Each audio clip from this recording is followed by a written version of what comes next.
ପନିପରିବାଙ୍କ ସଭା ହେବାକୁ ଥିଲା। ସଭା ମାନେ ବୁଝିପାରୁଛ? ମାନେ କ'ଣ କହିଲା? ମିଟିଂ। କ'ଣ? ପନିପରିବା ଗୋଟେ ସଭା ହେବାକୁ ଥିଲା। ସେଇ ସଭାରେ ସଭାପତି ହେବା ପାଇଁ ତମର ସବୁ ସ୍କୁଲରେ ସଭାପତି ବଛା ହେଇଛି। ସେଇ ସଭାରେ ସଭାପତି ହେବା ପାଇଁ ଫଳମାନଙ୍କର ରାଜା ଆମ୍ବକୁ ଡକାଇଥିଲା। ଫଳମାନଙ୍କର ରାଜା କିଏ? ବରି। ଫଳମାନଙ୍କର ରାଜା କିଏ? ଆମ୍ବକୁ ଡକାଇଥିଲା। ଆମ୍ବ କ'ଣ ହବ? ସଭାପତି ହବ। ସମସ୍ତ ପନିପରିବା ଯେତେବେଳେ ଏକାଠି ହେଲେ ସଭାପତି ନିଜ ନିଜ ବିଷୟରେ କିଛି କହିବା ପାଇଁ କହିଲେ। କହିଲେ ତୁ ତୋ ବିଷୟରେ କିଛି କହ, ସେ ତା ବିଷୟରେ କିଛି କହୁ, ଏମିତି ସବୁ କହିଲେ। ହେଲା। ପ୍ରଥମେ ଲାଲ ଟମାଟୋ ଶାଗୁଆ ମୁକୁଟ ପିନ୍ଧି ଠିଆ ହୋଇ କହିଲା। ଲାଲ ଟମାଟୋ, ଟମାଟୋ ରଙ୍ଗ କେମିତି? ଲାଲ ଟମାଟୋ ଶାଗୁଆ ମୁକୁଟ ପିନ୍ଧିଛି, ମାନେ ତା ଉପରେ ଯୋଉ ଡେମ୍ଫଟା କି ରଙ୍ଗର? ଶାଗୁଆ। ଛିଡ଼ା ହେଇକି କହିଲା, ମୁଁ ରୂପରେ ଯେମିତି ଗୁଣରେ ବି ସେମିତି। ରୂପରେ ମୁଁ ଯେମିତି ସୁନ୍ଦର ଦେଖିବାକୁ, ମୋ ଗୁଣ ବି ସେମିତି ସୁନ୍ଦର। ପାଏଲ ଭଉଣୀ କ'ଣ ହଉଛି?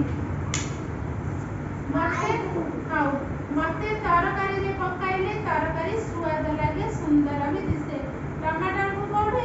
ଟମାଟୋକୁ ତରକାରୀରେ ପକାଇଲେ ସୁନ୍ଦର ଦିଶେନି, ନାଲି ନାଲି ଦେଖାଯାଏନି, ଆଉ ବହୁତ ଟେଷ୍ଟ ବି ଲାଗେ, ନାଇଁ?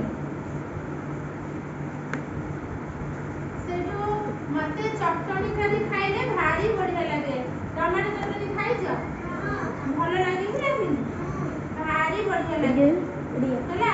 ଏପଟେ ଶୁଣିବା। ସେତିକିବେଳେ ଶାଗ ଠିଆ ହେଇକି କହିଲା, ମୁଁ କ'ଣ ମୋ ଠାରୁ ଭଲ? ମତେ ଖାଇଲେ ଆଖିକୁ ଭଲ ଦେଖାଯାଏ। ଶାଗ ଖାଇଲେ କ'ଣ ହୁଏ? ସେମିତି ଭଲ ଲାଗେ ନା? ଆଖିକୁ ଭଲ ଦେଖାଯାଏ।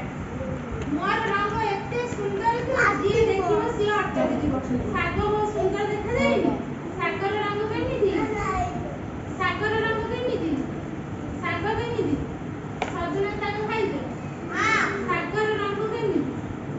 କୋଉଟା ଦେଖାଯାଏ ଶାଗ? ସବୁଜ ବର୍ଣ୍ଣ। ଶାଗର ରଙ୍ଗ କେମିତି? ସବୁଜ। ସେଠୁ ଏ କଥା ଏପଟେ ଶୁଣି ସେଠୁ କଞ୍ଚା କଦଳୀ କହିଲା, କଞ୍ଚା କଦଳୀ ଠିଆ ହେଇଲା। ସିଏ କହିଲା, ମୋ ଭଜା ଭାରି ସୁଆଦ ଲାଗେ। କଦଳୀ ଭଜା କିଏ ଖାଇଛ? ହାତ ଦେଖି।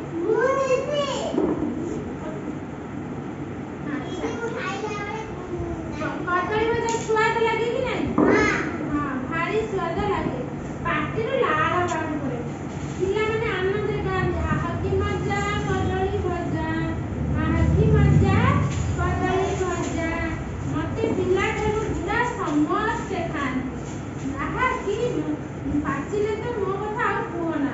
ସମସ୍ତଙ୍କୁ ପାଚିଲା କଦଳୀ ଭଲ ଲାଗେ? କାହାକୁ ପାଚିଲା କଦଳୀ?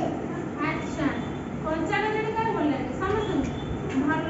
ସମସ୍ତେ କଞ୍ଚା ପାଚିଲା କଦଳୀ ଖାଇବ। ହେଲା।